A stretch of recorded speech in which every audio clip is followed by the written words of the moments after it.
Hey guys, today I'm going to teach you how to change a PICC line step by step, so follow along for the video. Here's the list of equipment that you'll need. You can pause it here if you'd like. And then here's the step-by-step instructions so you can follow with me.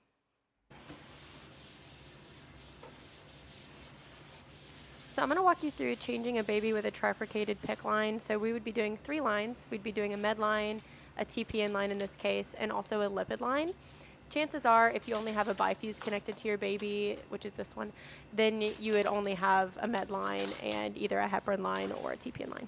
But we're going to show you one with a trifuse just because that's going to be easier to show you guys from the start. So go ahead and get your trifuse. We'll do filters next. So I'll show you the lipid filter, which is this blue one.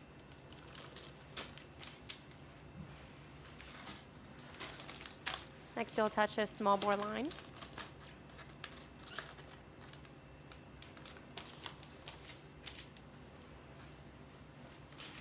For your TPN, it's just a little different. You're going to grab a white small bore filter. Then you'll grab this line set and also a syringe. Now when you open this and attach the syringe, you want to make sure that that's done as clean and sterile as possible. And I'll show you a little up close of the syringe set and then also the syringe.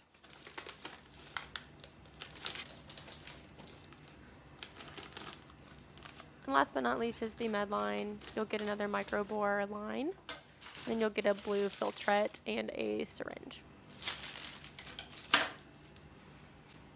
If you're just learning how to assemble a PICC line for the first time, I like to get everything out and lay it out visually like I've just done and then assemble it afterwards. So you'll see a sped up video of me assembling everything, but the most important thing is understanding where each product goes and how to assemble them all together.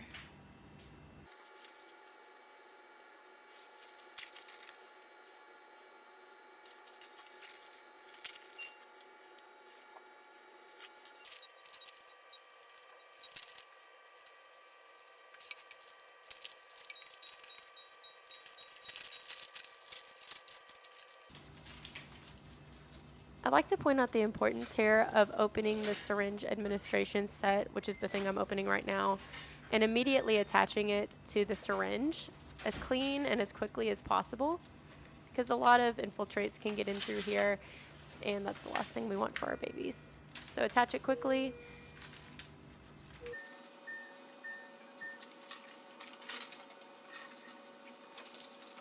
The reason I do the med line last is because the med line goes in its own special spot. The med line is on the trifuse. It's going to be in the longer spot, and that's just to be able to easily distinguish it from the others.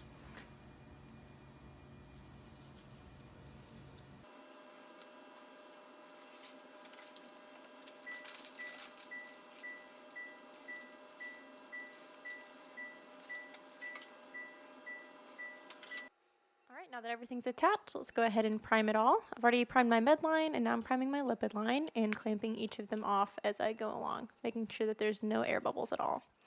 Let's attach the TPN. And we want to make sure when we do this that we hang it up, take the middle part out, and then attach it in the cleanest way possible. Go ahead and fill up your 50 ml syringe, and then take out all of the air bubbles after you fill it up. Before you attach everything to the baby, we want to create a sterile field around the existing PICC lines. So go ahead and open a 4x4 with unsterile gloves and go ahead and place everything around there. After your meds are all prepped, go ahead and log into the computer, scan your meds, and get your screen ready to be pulled up to be read by a second nurse.